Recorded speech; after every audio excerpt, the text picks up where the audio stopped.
So Microsoft, Bill Gates, all that stuff, they just bought a big old gaming studio for like $70 billion. It's called Activision Blizzard.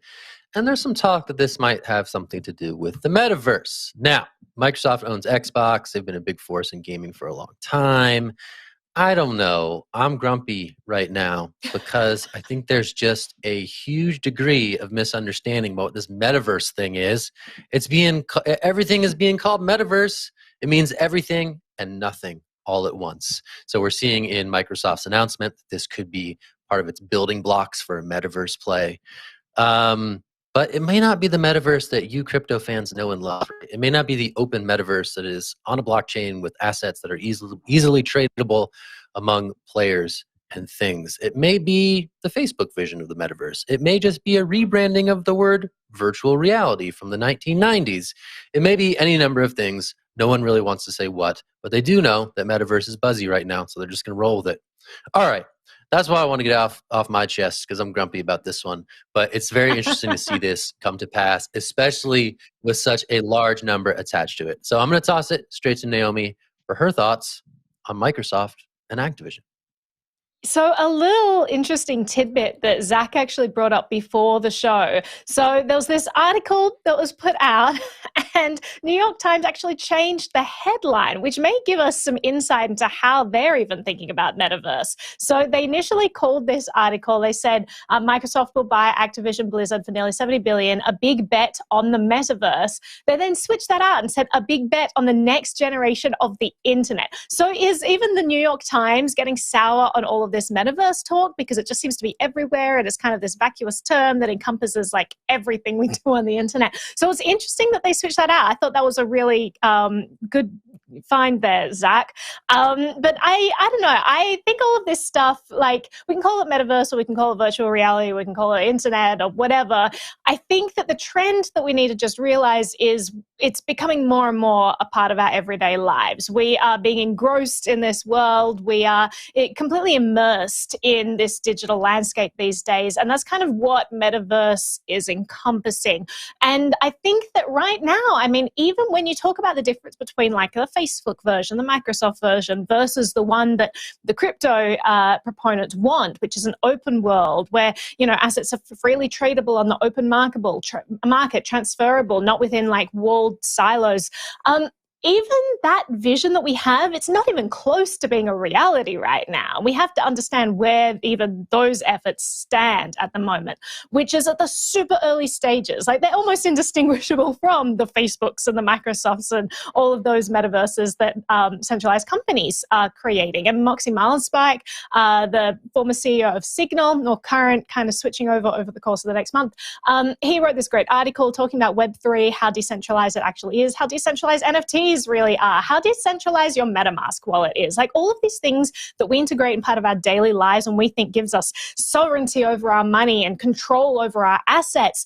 It's a little bit of smoke and mirrors at the moment because all of the back-end infrastructure is so centralized, and he's smart enough that he can dive into that. The average person, they're going to be like, crypto people say that this is self-sovereignty. Okay, it's self-sovereignty. And Moxie is an OG legend in the privacy and computer security world. So he was like, okay, I'll actually dig into what's going on under the hood. And it was really surprising revelations in there that I'm sure a lot of people don't realize. Like, for example, most apps are just calling on Infura. Like almost the entirety of the Ethereum ecosystem is just calling on this one company because the Ethereum blockchain is so unwieldy at the moment. It's just not possible for individuals to navigate that world, all of the smart contracts, all of the complexities. So you have these centralized companies that handle that navigation for you. So just a very interesting state of play at the moment. Lots of buzzwords about decentralization. How much that's actually taking effect in reality is unclear. But Will, I saw your hand go up first, and I'll throw it to you and then Zach. That's right. And I have to talk about something that both of you guys failed to mention, and it's probably the most important thing about this entire headline. That is that Call of Duty, the award-winning Platinum Series game from Activision, could be in jeopardy because Microsoft is taking it over. And that matters much more than Web3 or blockchain or metaverse or anything else. The fact that this game could be put in the hands of Bill Gates, we don't know what's going to happen in the next few years to this game. And we have to be very careful when we're talking about this subject. Because if Call of Duty goes away, that's a huge aspect of American culture, American bro culture that we're going to lose. And I'm a little ashamed that both of you guys didn't bring up that subject. Zach, We are remiss in our hear from duties. you. I'm sorry. I'm really You sorry. must respect all gamers. Thank you. I'm glad you brought this up. I mean, there's the concern that Call of Duty could become exclusive to Xbox, could not be accessible on other platforms. And it's interesting to talk about this. And I think, the other thing that we're seeing that is also interesting is this growing gamer backlash to crypto stuff. New York Times also did a piece this weekend about that, which is really interesting. We've seen this kind of bubbling up over the last couple of months. I know back in December, we reported on Ubisoft introducing NFTs, and the gamers were up in arms. So we've been sort of reporting on this in dribs and drabs. There was a nice piece to kind of step back and contextualize some of this anger that's been emerging with these announced NFT drops from big New York gaming Times companies. always 1 year behind. That's good. Hey man, New York Times is on it. All right, they're on it, sirs. We will not slander the great lady. But no, they get the dribs. We do the dribs and drabs. They assemble it and they concoct a nice salad. And this was a good piece. It's a good piece. CoinDesk. Check it out. Give it a read. Number one. It speaks to the tensions that are emerging here. And we talk about it often. I know Naomi talks about it like, man, gamers should wake up to this. It's not just a cash grab, right? These are assets that you're already paying for with fiat.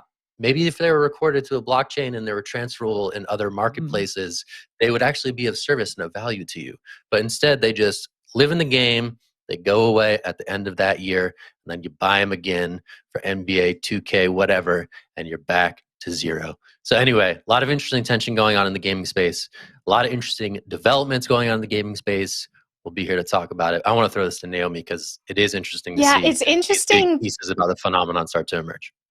Yeah. It's interesting that the culture, I think this whole war between gamers and crypto people is super interesting because it shows you how fragile culture is, how easily maneuverable it is. All it takes is like a few thought leaders to be like, hey, this is my thoughts, and I really strongly believe that. And all of these people who don't really think for themselves just jump on the bandwagon. They're like, these useful idiots who just kind of follow the trend. And they're everywhere, It's like that's why we encourage individual thoughts, and we encourage you to read individual journalism, and perhaps not the New York Times, but perhaps you lean towards CoinDesk instead for getting those interesting, nuanced takes. But it is interesting how fragile and easily maneuverable that is.